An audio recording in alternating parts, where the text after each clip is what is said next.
Bonjour à tous, bienvenue sur le plateau TV Veto Inside. Aujourd'hui, une vidéo spécifique pour vous, ASV, qui nous suivez.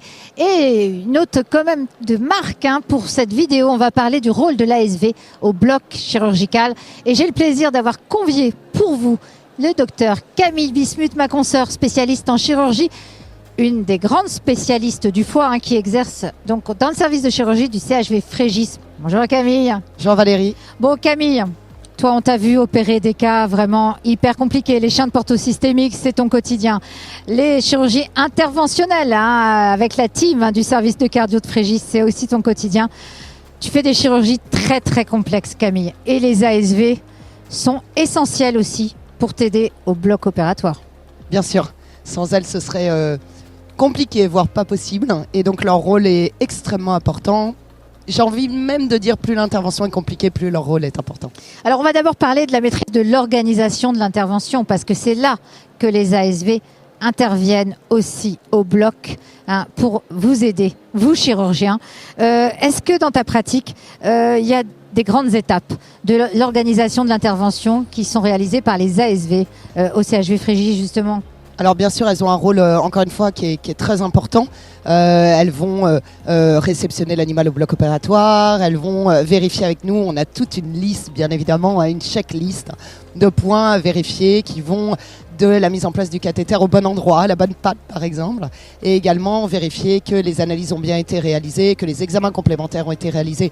Elles sont là pour nous rappeler, elles sont là pour, voilà, encore une fois, être un petit peu les gardiennes de cette checklist.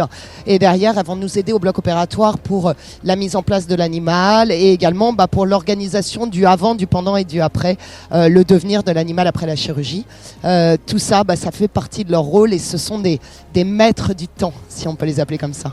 Par type de chirurgie, on sait que toi tu fais des chirurgies qui sont quand même assez complexes puisque tu as des cas en référé, mais est-ce qu'elles ont sur certaines interventions des checklists qui sont éditées ou qui sont disponibles, ou elles les ont en tête, elles les connaissent par cœur? C'est une question qui peut paraître bête, mais aujourd'hui on a des ASV, des vétos qui nous suivent, des jeunes vétos en clinique qui peuvent se dire mais est-ce que finalement pour les ASV il faut éditer finalement une checklist type par type d'intervention?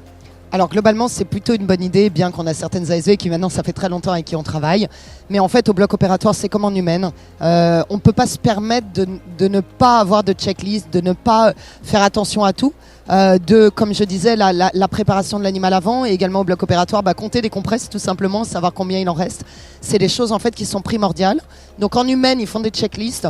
Il n'y a pas de raison qu'on n'en fasse pas. Donc il y en a.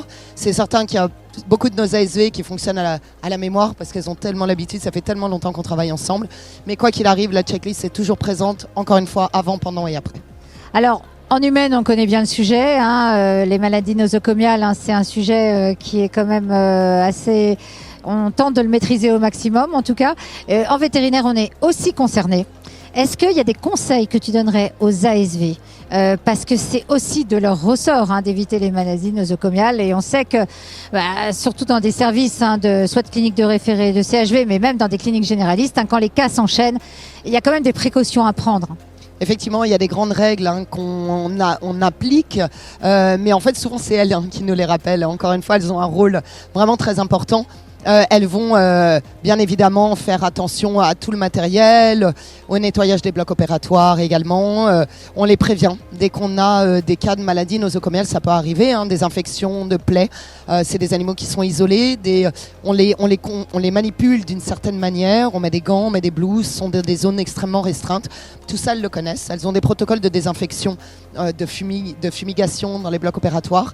Donc ça veut dire qu'en fait, une infection nosocomiale, ça nous touche tous.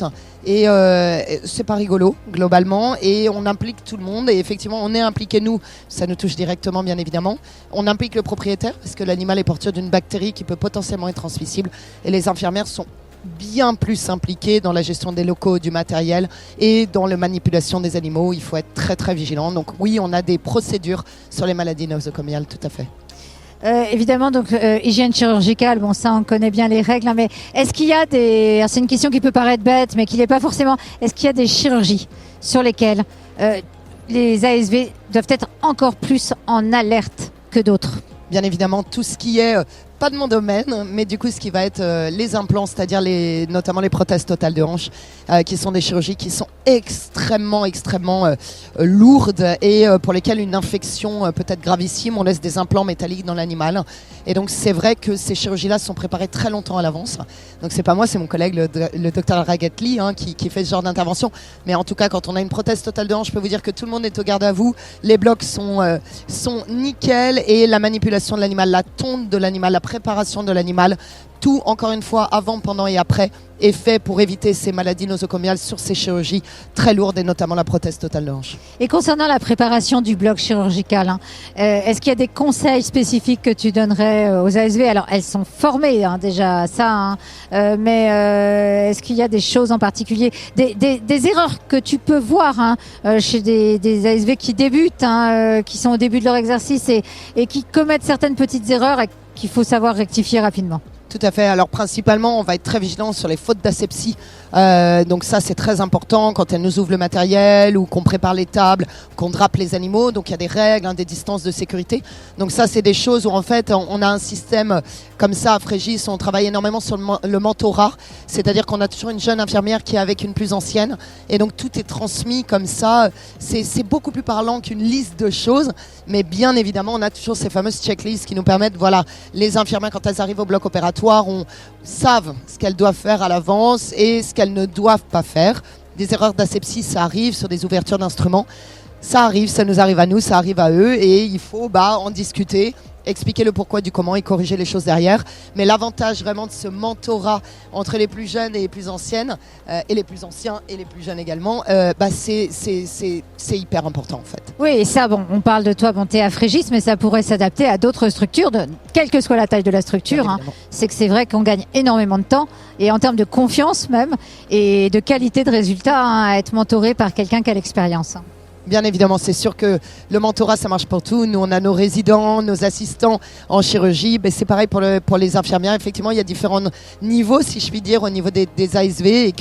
Et tout ça, c'est une grande famille. Il faut s'aider les uns les autres. Nous, avoir la patience quand ce sont des ASV qui sont jeunes, avoir la patience de leur expliquer, de leur montrer les choses. Parce qu'in fine, si on leur montre pas les chirurgies, les risques en lien avec la chirurgie, c'est abstrait pour eux, donc on les implique. Elles regardent les chirurgies au bloc opératoire pour comprendre qu'est-ce qu'on est en train de faire et pourquoi il faut faire ça ou pas ça. Et ça, c'est notre quotidien. Et ce mentorat, cet enseignement et ce partage et cette transmission, c'est la base. Ouais, tu as raison, c'est effectivement la base. Et en termes de qualité d'assistance au bloc, nous, on t'a vu plusieurs fois en intervention. On sait que tu as des interventions en plus qui sont parfois très longues. Qu'est-ce que toi, tu attends des ASV qui t'entourent, parce que toi c'est même pas une ASV, c'est parfois même plusieurs. Qu'est-ce que tu attends de leur part et tu penses que ça s'applique bien à tous nos confrères et toutes nos consoeurs? Oui, bien sûr, il faut que je sache qu'elles sont là. Ça veut dire en fait, effectivement, il n'y en a souvent pas qu'une, il y en a plusieurs et il faut qu'elles soient là, il faut qu'elles soient autour de moi. Il faut, parfois généralement je suis pas quelqu'un de très calme en chirurgie en règle générale. Ah bon, tu m'étonnes. Souvent on parle, on rigole parce que en fait ça permet aussi de décompresser sur des grosses chirurgies quand on en a des un peu plus légères, si je puis dire, tout en restant concentré bien évidemment. Mais derrière il y a des chirurgies pour lesquelles j'ai vraiment besoin d'une énorme concentration et un simple regard peut parfois en fait elles savent qu'il y a quelque chose qui va pas ou que voilà, et elles savent agir, elles sont proactives, elles me comprennent, elles lisent mon regard, elles comprennent qu'il y a des fois aussi je peux être un petit peu moins patiente parce que la chirurgie est compliquée, mais en fait elles le savent, on en parle et même s'il y a des moments où il y a un petit peu on est un petit peu plus stressé, in fine, elles ont tellement l'habitude et on a tellement l'habitude que derrière, c'est pas de souci. Mais en fait, ce que j'ai besoin d'elles, c'est juste qu'elles soient là et que je sache qu'elles soient là et si jamais il y a quoi que ce soit, elles seront là. Il y a des grosses erreurs qui te sont déjà arrivées au bloc en chirurgie? Globalement, non. Des grosses erreurs, c'est souvent des fautes d'asepsie qui sont totalement gérables. Alors, c'est certain, en tissu mou, c'est plus gérable qu'en prothèse ou choses comme ça. Donc, c'est pour ça que souvent, les prothèses de hanche sont réservées aux infirmières qui sont plus âgées pour éviter ce genre de choses. Mais derrière des fautes d'asepsie, on en a eu. Des instruments qui tombaient de leurs mains directement sur la table. On est obligé de changer toute la table. C'est pas grave, c'est un peu de la perte de temps, mais ça fait partie des choses. Moi-même, quand j'étais plus jeune, des fautes j'en ai fait et heureusement qu'on ne m'a pas arrêté là et qu'on m'a permis de devenir qui je suis, donc c'est plutôt cool. Bon, merci beaucoup Camille. Alors je dirais pas ASV plus âgé, je dirais plus expérimenté. Plus expérimenté, t'as bien raison. C'est plus sympa. Merci beaucoup Camille pour ce partage. Bon, j'espère que vous aurez été intéressés, ce petit côté un petit peu vision de la part de Camille, justement, de ce qui est attendu au bloc opératoire, bien sûr. C'est un survol de ce que l'on peut envisager. Mais en tout cas, suivez-nous sur Veto Inside, toute l'actu vétérinaire. Pour Veto, étudiants Veto, jeunes Veto et ASV. Ce contenu, il est fait pour vous. La chaîne est gratuite. Partagez les épisodes. Allez, à très vite sur Veto Inside.